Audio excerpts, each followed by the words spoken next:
Hello everybody, James here is Ask Dutch Anything, where you can ask your posers to the crafty... Anything. Hey, no, but there are some questions. If they're personal, I would have to say, well, I'm going to have to refrain from answering that because... Boxers or briefs? Is that too personal? No. Briefs. Oh, there you go then. Well, that's the line of personal question. I must leave you. Can you hear that siren? No. No? Oh, I did just then, yeah. Oh, okay. But don't worry. We won't... You only hear it when it comes by you. No, it's fine. Unless they're arresting you for some sort of like podcasting offence. And what would that be? I don't know. Podcasting without a mustache license. What about lying during a podcast? You think that's ever been done? On ours, do you think? I don't think on ours. No. I can't remember telling a lie because I have here we go, beep, beep, beep, beep. I have an internal monitor that says when I'm lying. So when it goes off, I stop it. Like, what was the president that never told a lie? Is it George Washington? No, it was... or Abe Lincoln. Abe Lincoln. Good wrestler as well in his day, so I hear. Yeah. I wrestled him in Springfield, Illinois when he was just coming along. I stomped the shit out of him. Hell of a hand here. Yeah, he was a good hand, and he did a pretty good interview. And and I got him, and I had Gorgeous George there with him, and Gorgeous was trying to bring him along, but you know, sometimes you can't bring that old school influence along with you. They either have it or they don't have it. He had a good gimmick with the stovepipe hats as well. Very, you could pick him out in a silhouette. That was a good gimmick. The stovepipe. You know, they could pick you out in a room anywhere. You had that big stovepipe. Pick you out on Google Earth with that hat. It was massive. Go up about 8 foot, and you could be picked out at any time in any room. So you had to be fit. All those doorways he had to duck under. How many questions did you get this week? Over 100. But I haven't looked for a week and a half. So in fairness, that was it wasn't just 7 days. It was like 10 or 11 days. So, but anyway, we got quite a lot in as per usual. And if you want to send your question and you do it via questionsfordutch@gmail.com, send it there. Plus, I'm going to say something. This is something just a little bit odd. If you just want to contribute a little bit to the Go Feed Dutch Fund, it just, Dirty Dutch Mantell at gmail.com on PayPal. I'm sorry, PayPal. I mean, I'm not asking. I'm just saying you can send me some money. And you can, James, what is yours? I'm not telling you. Tell me. No, because it's also linked to my personal email that I'm not giving out freely. So, no, I'm not. Hey, I will give it out. No, but I can edit these things. You trusted me with your email address, didn't you? Yeah, but I didn't mean to. I meant to send it. When I initially talked to you, I meant to send it from the... Right, so there's only 3 people, I think. Hang on. I think like 4 people have got my personal email, and I always meant to do everything from my business email, and it's you, Road Dog, and a couple of other people. Yeah. For some reason, everyone's got my personal and 2 wrestlers eased their way in there. That was good. A bit too sneakily. So when you're cleaned out here in the next couple of weeks, you can say, well, I'll just write it down to my old wrestle buds that put me in this shape. All right, give me the first question. What I was going to say is, yes, you and Road Dog have cleaned me out. I'll blame you two. Before we do, we've got 2 books each. Dutch has got 2 books, The World According to Dutch and Tales from a Dirt Road, of course. If you want them signed, you go to Dirty Dutch Mantell with 2 L's at gmail.com. Make your request there. He has certificates. He has other things as well, hats. I've got 2 books, The Rock and Owen Hart. I've got a new podcast. It's not that new really anymore. Shane Douglas, Franchise University with Shane Douglas on all podcast platforms and on YouTube under Shane Douglas Official.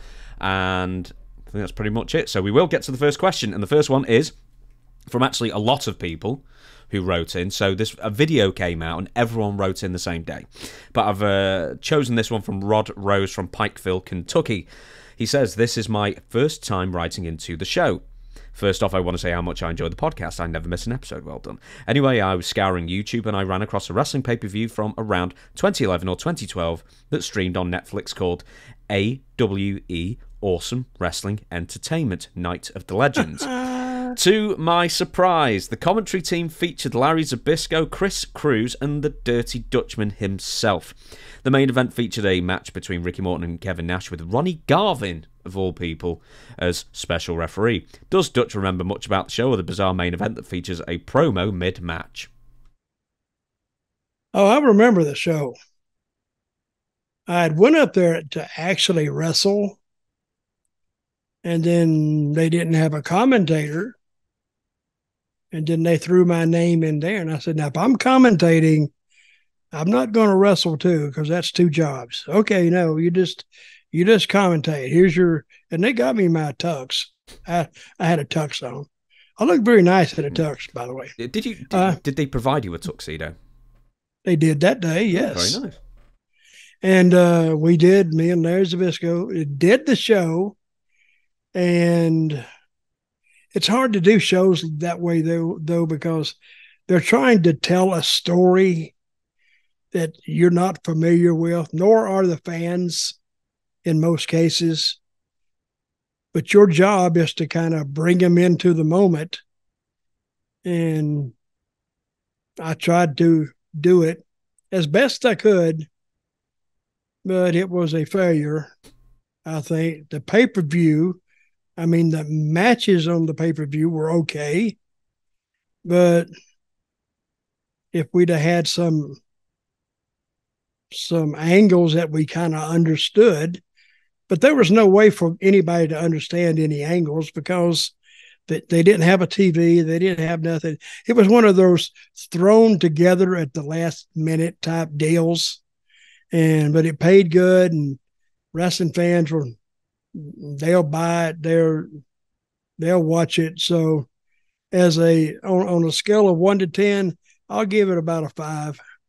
It's not too bad of an experience. I've heard that promoter, whoever it was, paid really well. And when I interviewed Ricky Morton, the first time, you understand what I'm saying, you know what I mean? Yeah. He said that pay-per-view was the best payoff he ever received. It was either like $7,000 or $9,000.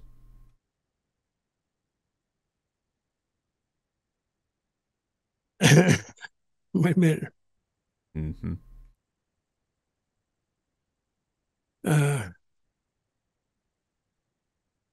I'm gonna have to throw the flag on that one. For a single event, that's what he claims. That's the best paying single show he ever was on. Well, if he got it, more power to him. But do you know? Guess what I got paid? $2,000. No, less than that. 15. Yeah. But that's okay just to sit up there and talk. With the free tux. I mean, if the people were really tuning in to see me talk, well, I'm sure the promoter would have realized that by that day. And since my name didn't go up to the day of the pay-per-view, whatever it drew wasn't up to me. But I don't know. I think you got to be careful about those pay-per-views figures. It's funny with if there's just like a really oddball wrestling pay-per-view, you seem to be commentating on it. So we've got AWE, and then you had Heroes of Wrestling, which you also commentated on. So if you've just got an out there wrestling pay-per-view, then just call Dutch to do the commentary on it. You just call Dutch because we couldn't make sense of it. We damn sure know that he won't make sense of it. But he has some pretty good stories, and we'll just get it out there and let it run and see where it takes us. Are you aware, excuse me, as a burp into the camera, are you aware of the, Kevin Nash, Ricky Morton issues, whether contrived or real, going into this pay-per-view? What was the issue? Well, glad you asked. So, and I'm not as glad that the answer's on the next page. Kevin Nash had said something about, I don't know, the boys in the 80s or something like that. I can't remember what it is. Anyway, Ricky Morton, this was on an RF video shoot like back in 2000 or something. And he responded to Kevin Nash as saying he didn't know anything about the business and that he couldn't draw flies in a shit factory.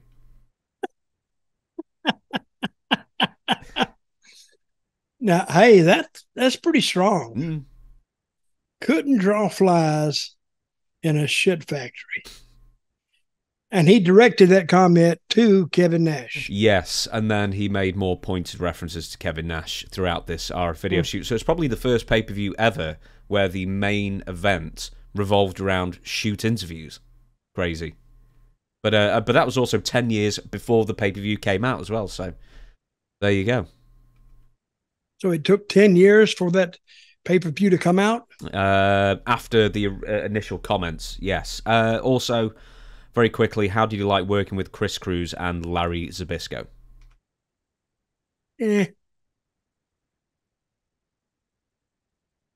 Chris, they're okay, but I'm saying the styles didn't match up. So all I can say was it was what it was. That's fine. That's most I can say. on air. Also, does Dutch have any memories from Pikeville, Kentucky specifically? I know SMW came around here a few times. Well, Pikeville, Kentucky, years ago, where they used to shoot at the ring. They would take the guy would sit up there on one show and he shot a hole through the ring.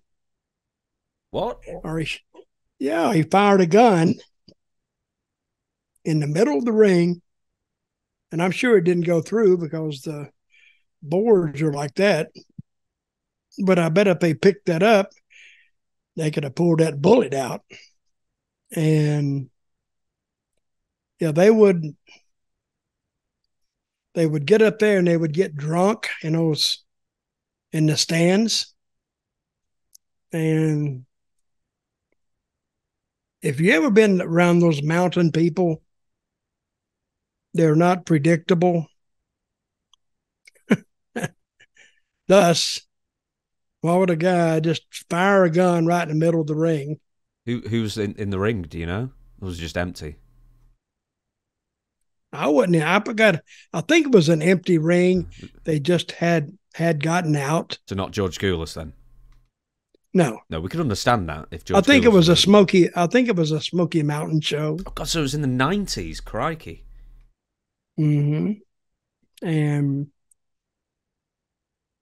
the thing about then, if you go back past those days, when the wrestlers left the building to go home, a lot of times they would leave with a entourage of people wanting them to stop. So now if they didn't stop at the first 7-Eleven so they could get beer, they had to keep going because the people would stop, and when they went in, that's when the trouble was going to happen.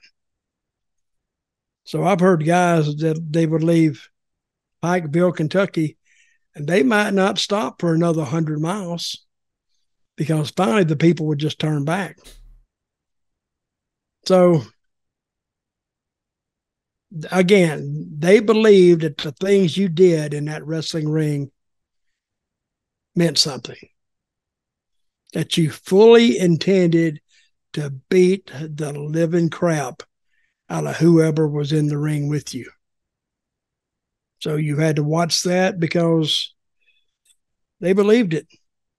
I hate to say now, people say, why would they believe that? Well, because they would actually throw the punches and you would hit the guy's bleeding here and here. You know, you hit him on those two frontal lobes. Yeah, you could get him to bleed easy. All you had to do was get him to hold still. Say, hold still now. Oh, oh God, oh God, oh God. Oh, God damn. Am I bleeding yet? No, let me do it again. Oh, and the guy just scream. But crazy stuff. Next question. Edmund Blackadder says, can you tell us the most and the least you ever made for wrestling a single match? The most I ever made wrestling a single match was $5,000 in Puerto Rico. And that was the actual payoff, because I had bitched and moaned about some other payoffs I'd gotten. So they made this a big one. But the biggest payoff I ever got, I didn't wrestle. I managed my little boys, the Blue Brothers. I even forgot their names now. Ron and Don. Yeah, Ron and Don, but yeah, I don't know their names. Oh, the Blue Brothers. Yeah, they were the Blue Brothers, Jacob and Eli Blue at the time, I think. Jake and Eli Blue, right. I think I made for WrestleMania, I don't know what it was, 10 or 11. Wow. I think it was $10,000. I actually checked back between Ron and Don. I think I made more money than they made.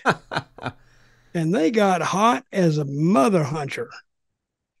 I said, guys, I'm just telling you, I shouldn't tell you.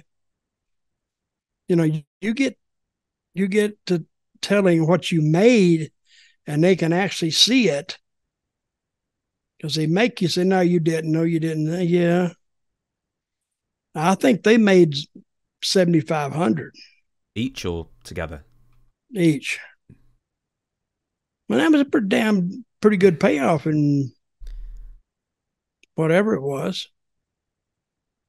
So, if you want to look at it in today's value, it was probably close to 30 grand. Yeah, not too far off, 25. Just because we didn't get the actual match. So you said a $5,000 payoff in PR. Do you know what year, and do you know who you were wrestling?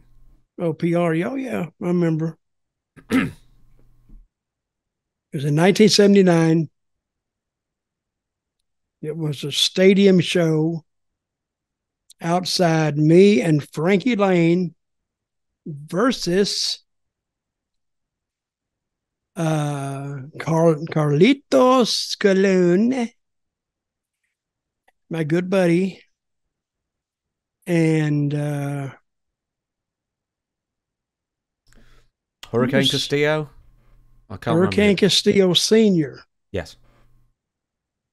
That was it. And it was a 18,000 seat stadium.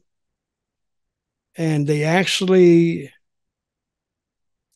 was packed, just jammed from corner all the way to the ends on both sides.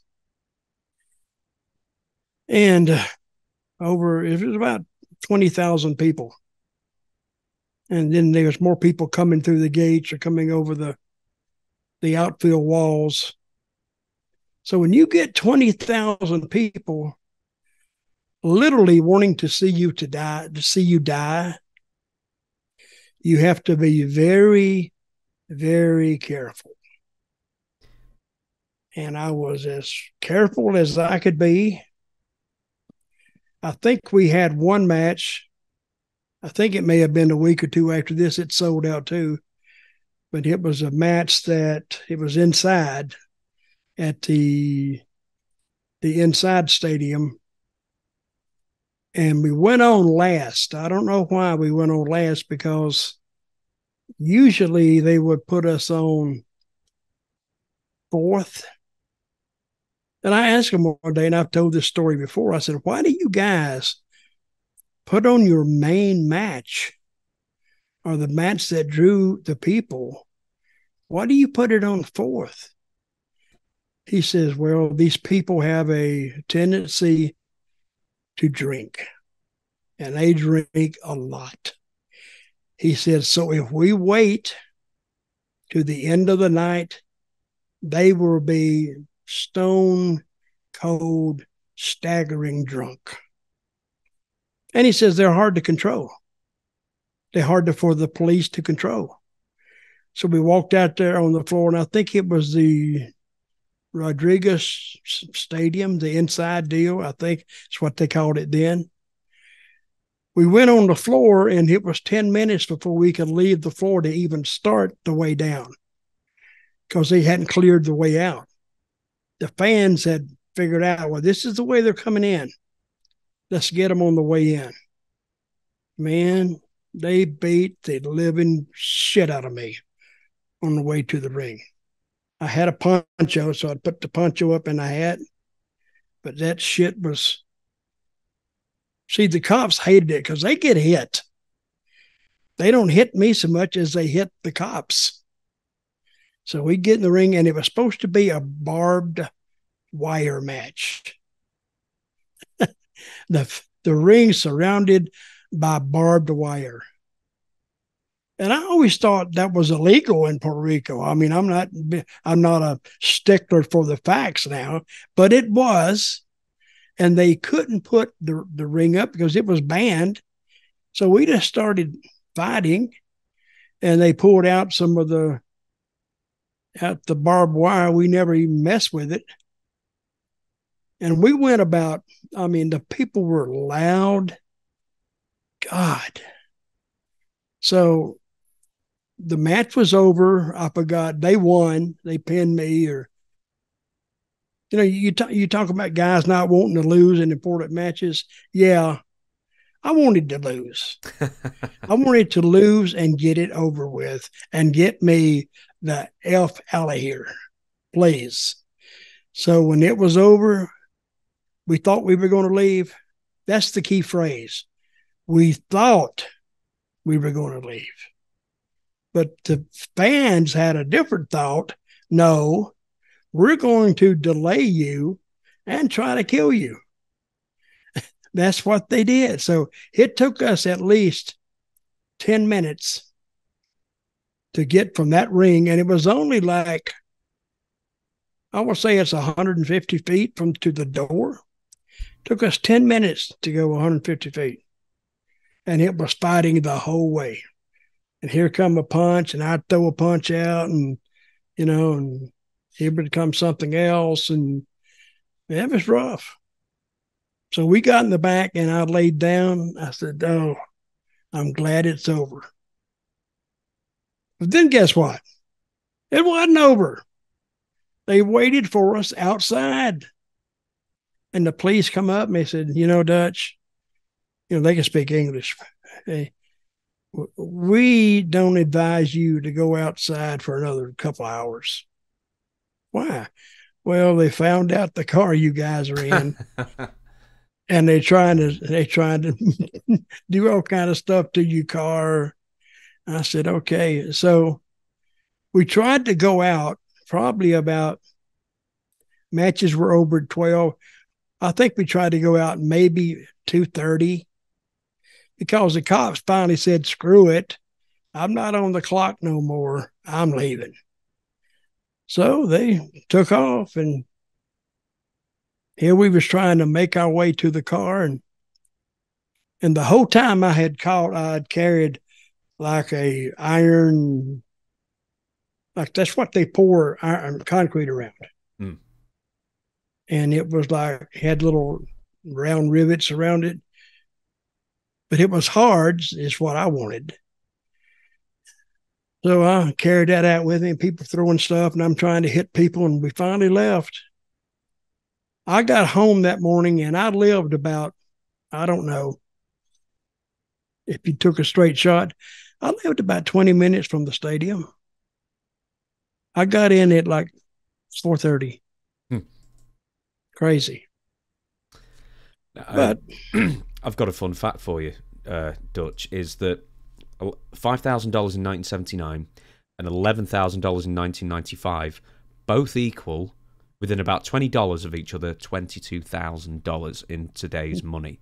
So how amazing is that? I mean, that they've sort of worked out was almost the exact same number there. Before we get off this, Dutch, we've had the best payoffs. Aside from someone stiffing you and just not paying you, so that'd be zero, what are the minimums you have agreed to work for? Oh, the minimum's 300, 400, 500.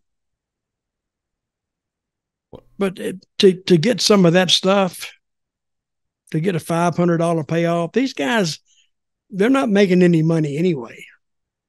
So if you take their money, they're not going to make any money. So but what the wrestlers did, they would take a decent payoff, save $300, $400, and then you clean up on that by running your own, merchandise table. And if you don't make the 500, well, the merchandise table will help you get there. So, I mean, that's not killing anybody. It's the market working for me and the promoter. See, I've seen guys, they just try to nickel and dime these promoters to death. Well, yeah, you got to do this, you got to do that, and I want a room, and I want it at the Hilton. I wanted to have this and that. I tell those guys, go down to the Motel 6. And that's where you were staying last year. Stay there because you had to pay for it. You do that. So, and I don't blame these guys for wanting to be treated right and paid right, but some of them are just ridiculous. Some of them are crazy. See, that's an independent thing. So $300, $400, $500. But as far as USWA, for example, when the bottom really fell out of the business and just no one was making anything, there was the much vaunted $40 a night guarantee. Did Jerry ever pay you as little as $40 a night for a match? Well, I'm sure he has, maybe 50. I don't remember it because I'm not going to work for that. The reason I'm not going to work for that is I can't work for that. I wouldn't even pay my gas. Because, and if he said you're here, I said, I'm not. I'd always tell him I'm not going to be there. Why not? I said, well, you don't pay enough. I said, hell, we're down to where we, and I would call around and get me another job and I'd leave. That's how it worked. Next question. Dan from a wet, dark and gloomy London. Hi, Dutch. Today I watched a Maven YouTube... Trust me, Manchester's just as bad at the moment. YouTube episode where he talks about Wrestlers Court. This is Maven, the first Tough Enough winner. Maven said it was you who came up with the concept. Now, we're actually going to watch the video, so why don't we see what Maven said? 1 second. Okay, here's what Maven says about... Oops, let's put the sound on that. Help. Wrestlers Court. First, I have to let you know exactly what is Wrestlers Court, and the only way to do that is to talk about how it started.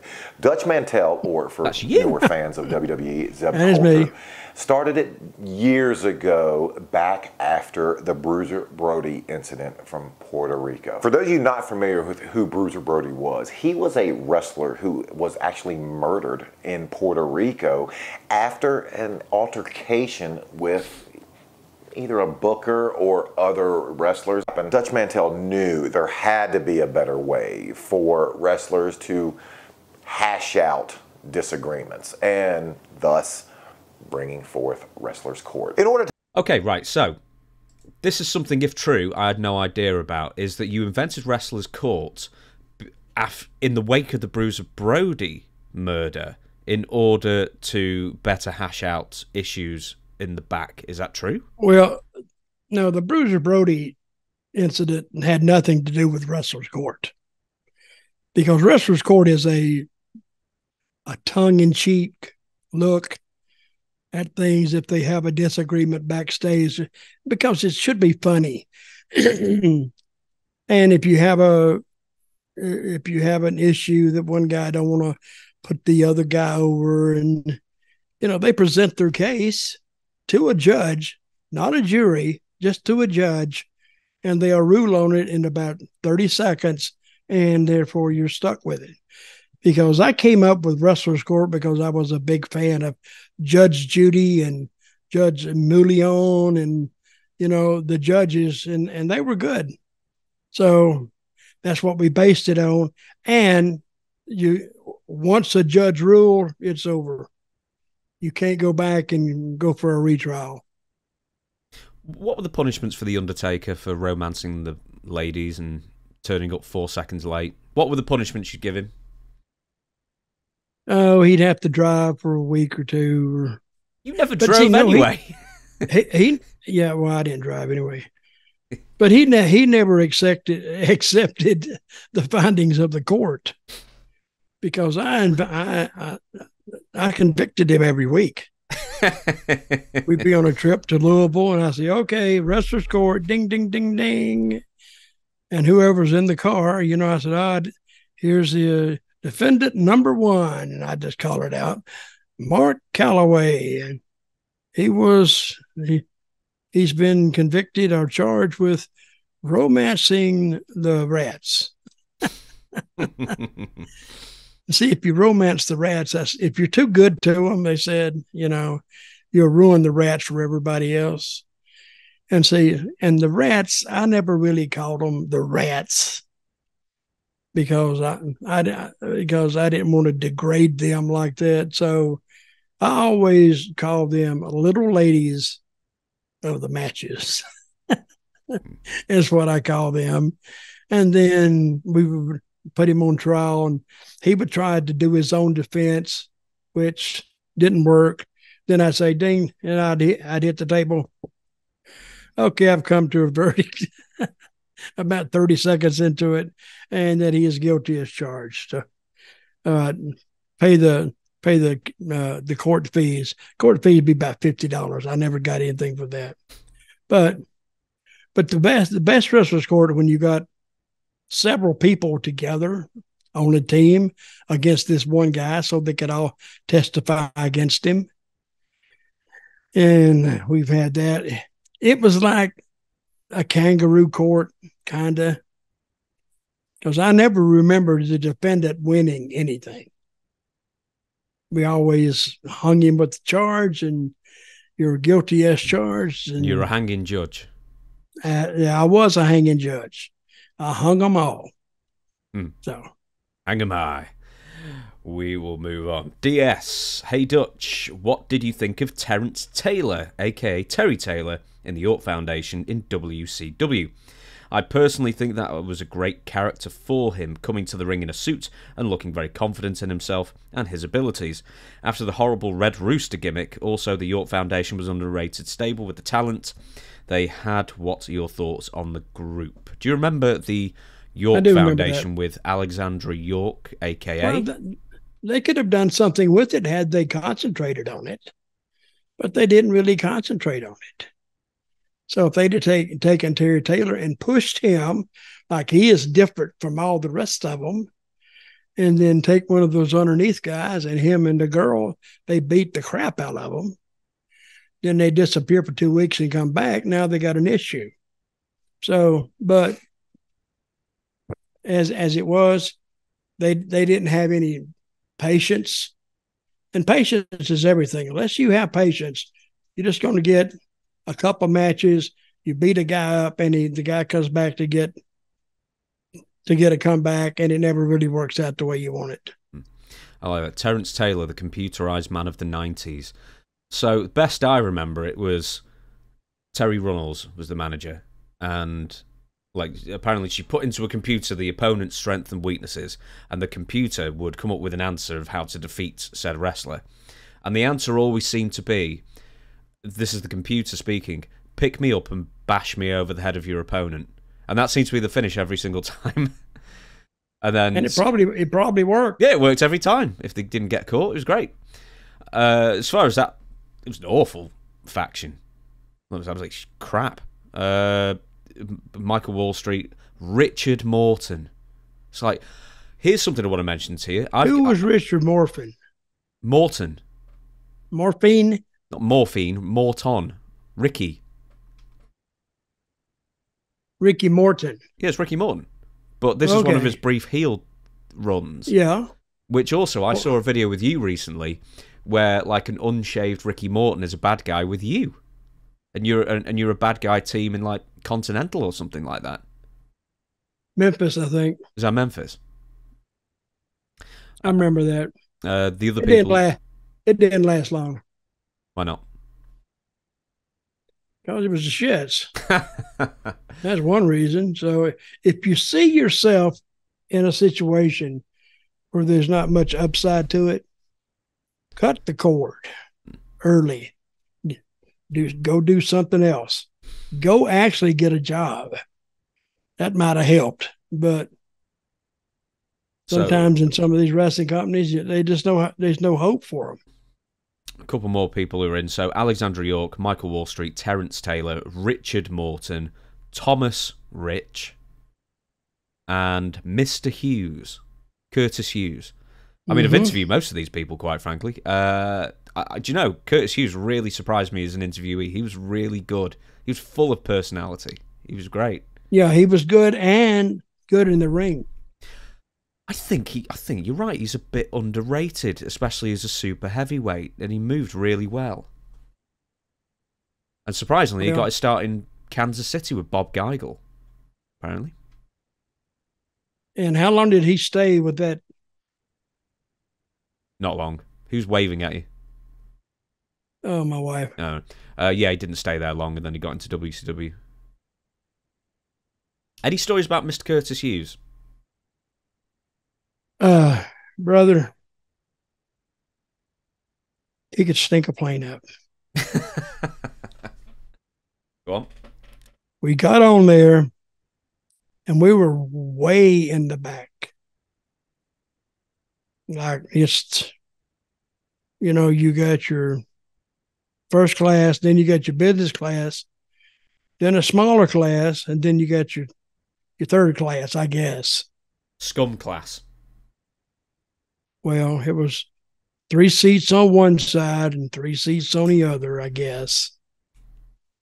Brother, he cut one. And it took its time and it worked its way back. By the time it got to the second or third seat, you'd hear like, Jesus. Jesus Christ, who did? Oh, my God. And we're sitting there, and I think it's me and Ricky. And we're sitting there like this, like, oh, God, it's coming. And it kept coming about halfway down. Oh, my God, who did that? Who's this? Because we knew probably who did it. And then it finally worked its way about 10 seconds back to us. It was god-awful. Oh, and finally, that's when we did have a wrestler's court the next week. and he had to suffer.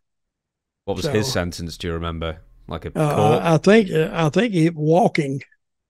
That would have been a good sentence for him.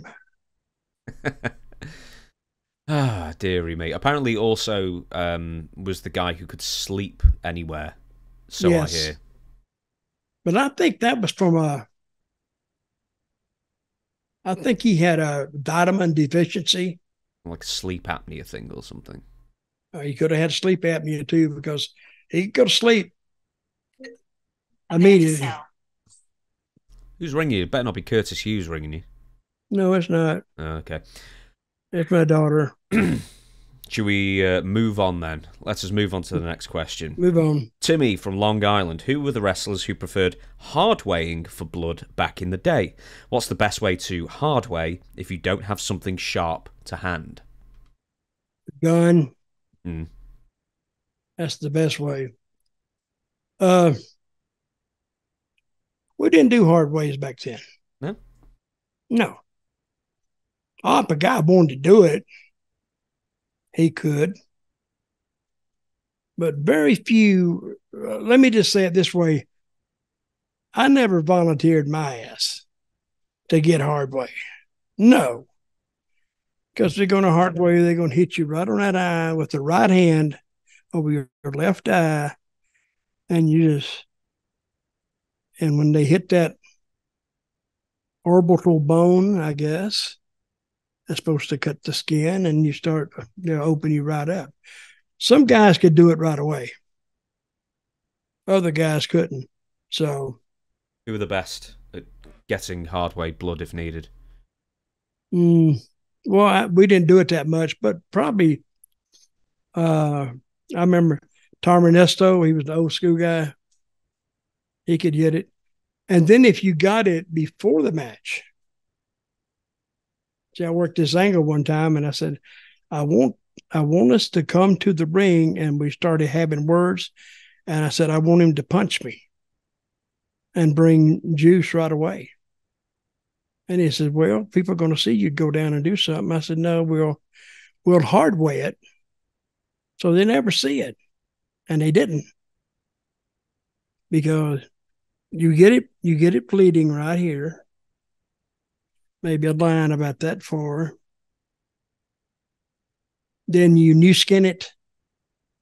You know what new skin is. Mm-hmm. It's like a liquid kind of thing, isn't it? Yeah, and it binds it together. So you don't really see it.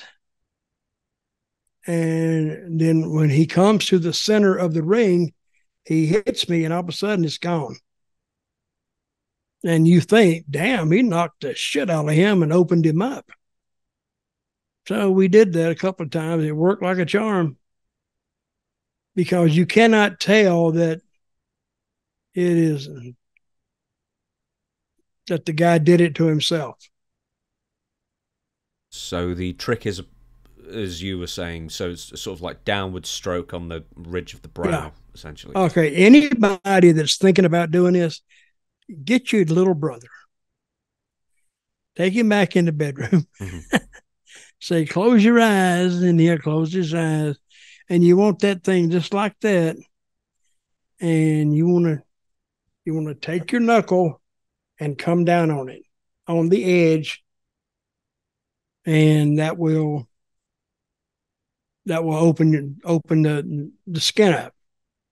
So that's the way it's done. Next. Now, you don't want to get one that keeps punching you. So I don't have a great big egg bam, on your face. Bam, yeah. I didn't get it yet. Bam, bam. You say, God damn, get it. You're beating the shit out of me. But most of them could get it like once or twice, and then it'd be ready. Then you take it, put your finger over it, hold it. And you know where they got this idea for getting the blood this way? No, we know that we've said this one before, boxing. Boxing. You know if a guy gets cut, put your finger there, and you stop it. Okay, got it. So if they're thinking, well, if you can stop it, be easy to bring it on. That's where they got it, where the blade come from. Next question. Larry Baker, long-time listener but first-time writing in. I'm curious to know some stories about Jeff Jarrett's mother, Christine Jarrett. As one of the few women promoters, stories from Jim Cornette and others tell of a woman diminutive in stature but would take no guff from anybody. What are your interactions with Christine? Yeah, she was like, I like Miss Christine. Smart woman. And she had to battle all these men all the time. Because women promoters, you would have one guy trying to talk down to her, and she wouldn't take it. So she would tell all the wrestlers, this is the way it's going to be, and you either do it or you're not going to work here. And she more or less, nobody really, I never saw anybody stand up to her. Oh, she wouldn't allow that. She worked in the office, and what was that lady's name? I mean, Teeny was Jeff Jarrett's grandmother. She was the mother of Jerry, and she never allowed any of them to talk down to her. And I don't see why somebody would want to talk down to her anyway, because she was always, to me, a very nice lady. And And she had some other woman, I can't remember her name, who used to travel with her every night. And they would handle the money.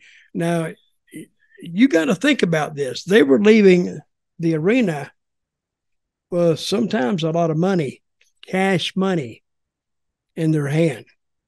I never really thought about it till about, I don't know, 5 years ago, but I'm thinking, well, I bet they had a lot of ideas about robbing those women. So, but they never were robbed.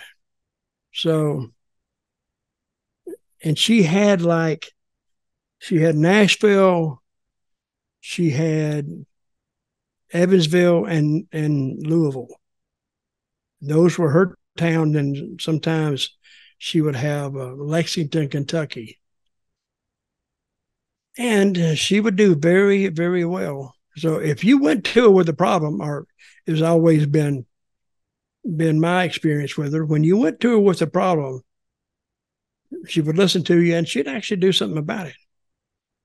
You would actually, if you had a problem, if you go to her instead of going to Jerry, it had a much more chance of going through.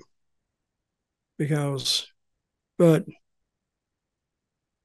she did prove a point that she knew what she was doing, and she would stop a lot of activities between the wrestlers and the young females.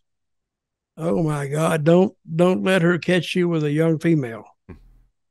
Oh, she would raise hell. And rightfully so, because they have come in and arrested guys about things that she had told them specifically not to mess with these girls. With that being, actually, weirdly, that just so happens to be the next question I'm going to ask, but I'll just stick with Christine for a minute longer, is how did she get into wrestling, and was she involved with wrestling before Jerry? She was involved with wrestling before Jerry because she had a job working for the old-time Nashville promoter. I can't remember his name. But when Nick bought him out and took over the territory, she came along with it. So that's how she ended up on the scene. And she ended up on the scene because Jerry bought out Nick Goulas later on. I'm just trying to look. So she was working for Nick Goulas, and then when they did the move in Memphis, when they went on their own in Memphis, they wanted to go on their own in Nashville and Louisville and Evansville, and they did. And Jerry, he installed his mother as a home promoter, and they ran it that way for years and years and years. I don't know if this is right. John Kazana? Or is that John Kazana was Knoxville. Yes. And we didn't have anything. Jerry didn't want to have anything to do with that. Because I think he wanted too much for it, or he still wanted to have his hand in the business. So if you're going to buy something, run it. Don't buy something and let the old bosses still run it, because then they know where all the ways to skim money is. So, but he did get Lexington, Kentucky, which was a great, great town. They had a 22,000 seat basketball stadium at the University of Kentucky, and they'd sell it out for a basketball game. 22,000 people. So, but when we ran it for wrestling, we'd only run half of it, but they'd be over 10, 11, 12,000 people there. Next question, name unknown. How many guys got into trouble over underage females or aggressive females at the matches or at hotels where wrestlers stayed? Why did you ask that question? Because you sent this to me months ago as a question someone sent to you, and you said it was a great question to ask, and I just got round to it. It is. Yeah, the underage girls, around any type of wrestling endeavor creates a problem. Because you know as well as I do, some of these 16-year-old girls, they don't look 16. They look 20. They look more sometimes. So I'm going to give you an example. We was in Evansville, Indiana one night, and we stopped at a little 7-Eleven outside town. I went in and got me a Coke or whatever I got, or a hot dog or whatever. And I came out, and Chris Champion, who's passed away, by the way, he was leaning up on the trunk of a car, and I'm watching him, and he's kissing this girl. And it looked like pretty deep, passionate kisses. So he got in the car, and the first thing I said to him, Chris, how's the girl? She's 19. I said, bullshit. That girl's not 19. Oh, yeah, she is. I said, no, you need to check, see if she's 19. I'm telling you, because something told me that there was something about that girl and Chris that was maybe wouldn't be nice. And about 3 or 4 weeks later, the police came into the dressing room and they wanted Chris Champion, and they arrested him on the spot and took him out. Of course, I knew what it was about. I didn't tell him anything, but I did. I said, well, I tried to tell you, you can't. And I was a lot older than Chris there. I think Chris was like, I don't know. I think he was like 24, maybe 25. What year are we thinking here? Like 1990 or something? I think before that. Okay. But they took him to court and sentenced him to a prison stay. Can you tell what he got? Well, I can tell he was born in 61, so in 1990. Yeah, Chris, I didn't realise he was English. Well, there you go. He was 29 in 1990, so you can work it back from there. I can't find the prison thing at the moment, but no. But yeah, old enough to know better, certainly. No kidding. And there was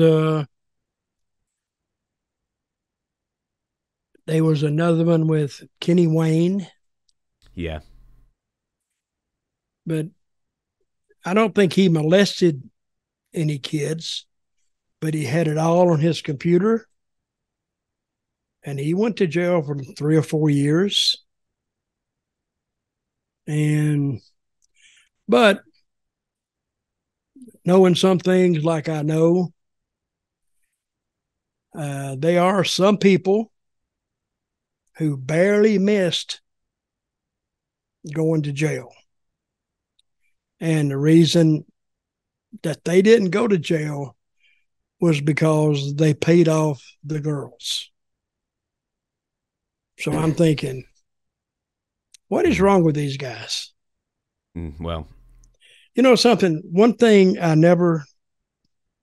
could see a pretty female at the matches, but I never let looks get in the way of any of my ideas. I just wanted to check her credit content. I wanted to check her credit card rating and see if I want to have anything to do with her. No, that's a joke, but these guys need to learn. And anybody that's listening in, if you go to a little town, there's always some girl running around who's going to like you. Make sure that she is of age, and don't be a complete damn asshole. Use your head a little bit, because what they're going to do, they're going to try to wrap you up, and then all of a sudden you're nailed with not only a damn a lawyer fee, buddy, you may end up with a damn prison stay. The two people you mentioned before, and Ken Wayne, yes, arrested for indecent imagery on his computer. And he's 64 now. He got 20 years for that. With Chris Champion, however, the only information, very briefly, that I can find, and I'm pretty sure it's a joke, is that Chris Champion spent the night in jail last week after allegedly trying to molest an 11-year-old girl while wearing his Ninja Turtle outfit. Yeah, that's a joke. So I'll find it. Yeah, I can find it. We've got one more question. I can talk about. I'll tell you what. I'll give you 3 different ones. In fact, no, I won't. I'm going to give you this one. Shane Taylor. When you roomed with The Undertaker, what was he like as a tenant? Was he sloppy, clean, left hairs in the sink, never cooked? Let us know and love the show. No, Undertaker was fine. He didn't leave a mess. No mess more than I left. You know, he was friendly. He was funny. He was obliging. It's not like everything is going to be my way, or it wasn't like that. And I helped him with his training a little bit, as most as I could, but he was already working then. So, but no, he wasn't a pig. He wasn't a slob. We can't end on that one because it was only like a 30-second answer. We'll end on one more then. Which one is Tim here from Lizard Lick, the apex of civilization? Lizard Lick, Kentucky. Yes. The only thing I know is Lizard Lick Towing, which was a show that we ended up getting at one point. One thing I seem to see more of is wrestlers. We had Lizard Lick. Lizard Lick Towing. It was like a towing company. But we had them one time. Show. You had them? Yeah, I know that. No, I thought you said. No, we had the show. We had the show over here. Oh, okay. We got it. One thing I seem to see more of is wrestlers complaining that they are being held down. I can understand complaining if the champ is holding the book, but other than that, it seems to make sense that anyone would want to stay on top for the money, merchandising, and potential outside benefits for as long as you could. I've seen some names mentioned more than once, but I'd like to know if this is a widespread problem or just sour grapes. If it's an issue, what talents were the worst about stifling competition? Thanks in advance. So basically, it's almost a two-pronged question here. So which wrestlers would complain the most about being held down, and which wrestlers would hold talent down the most? Well, you can always hear, well, they held me back there. They held you back from what? I mean, did they give you even a shot at all and saw how you were going to do? You never hear that. But yeah, they were guys held down and not giving. And what they're saying is that the main event would be somebody like Jerry Lawler versus somebody, where it should have been in the guy's head a babyface versus this other heel. So, but Lawler ends up getting the money. And rightfully so, I think, in a lot of cases, because he was like the top babyface. Same deal may have worked in Florida when Dusty held that top spot for so long. He held down the other talent or the top talent, and he didn't give them a chance to really show what he could do or what they could do. But Lawler and Dusty weren't stupid. They knew if they held them down, just revise your payoff routine. Pay him more for being in the spot. And it's not like you're charging somebody else. He's charging you. That money that you pay them is just coming off the other guys. See, if I had a graph up in front of me, you could see what I'm talking about. Do you understand what I'm talking about? I understand exactly what you're talking about. I've got a name I've written down here that I seem to remember as one of those people who would say that he was always held down. But can you, before I give you this name, can you think of anybody who would always make that complaint whether it's true or not. I don't know. I've got one name here. Brickhouse Brown. He wasn't held down. He was actually pushed beyond his potential. And what it was, I don't think you could draw a cartoon figure with him, really. If you took a 7-Eleven, a marquee, Sharpie, you couldn't draw. Yeah, you couldn't draw a stick figure with whatever Brickhouse Brown could draw. I got in a ring with him one night, and when I was working with Snowman was over, big time over. And guess how many holes he knew? Probably like 2. 0, probably. But I didn't give a shit how many holes he knew. All he had to know is 2, a headlock and a punch. I'm going to do the rest of it. So when you go to a town and the Snowman's on top, and the little town does like $7,000 or $8,000, well, where did that money come from? Brickhouse, you were on the card, but you was like 3rd match. And you look at where the other guy was against me. He was up there. We had worked an angle.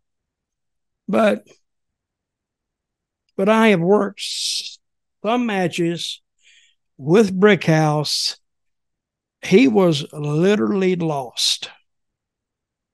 I got some heat on him one night, and I told him, okay, block the punch, make a comeback. Well, he blocked the punch and hit me, then stood there. I said, block it again and hit me. Did it again. Block it again and hit me. Yeah. But this time the people going down every time. I said, make a goddamn comeback. Why don't you? Please do something. And he finally made it, and it pissed me off. But then I cut him off. Oh, see, if you don't know enough to do your own work, you don't need a chance to be the main event guy. So what towns did he say he was cheated on? I don't know. I remember something. I think we may have brought it up on a podcast ages ago, where he was something like that Dutch Mantell booked me wrong, or someone booked him wrong, or something like that, and yeah, he never made it to the WWF really, and that kind of thing. What's that tell you? Hey, don't blame me if you don't make it to the WWF. You blame me? I never made it to the WWF, and I blame you, Dutch. Well, I could have had something to do with it. But, hey, I'm going to tell everybody now that's training to be a wrestler, go out there and take control of your own destiny. Go out there. If the people are popping, you're doing something right. And if they're popping, get them to where they're not popping anymore, then go back and look at what you've done. Don't mean you've done it all right, but you did learn something. So I hope you can learn that and take it and use it to get you where you want to get. On that note, we are going to shut down this podcast. As I said at the beginning, questionsfordutch@gmail.com. Email your questions in there. And as I always say, for goodness sake, so many of you are. We can't get to every question, of course, but we do our best. So for now, thank you very much for watching. We'll see you again. When are we going for our live podcast? Well, it was going to be today. Really? What happened? Is it too early in the day? No, we both got sick. And also, you need to have over more than 24 hours notice to activate it. Oh. So, I don't know, maybe Thursday as we record this. Be fine. Let's advertise it a little bit. Okay, I'll work it out. Okay, man. All right, dude. Listen, thank you very much for watching. We'll catch you again whenever we're out next. You know what the score is. And Dutch, we the people.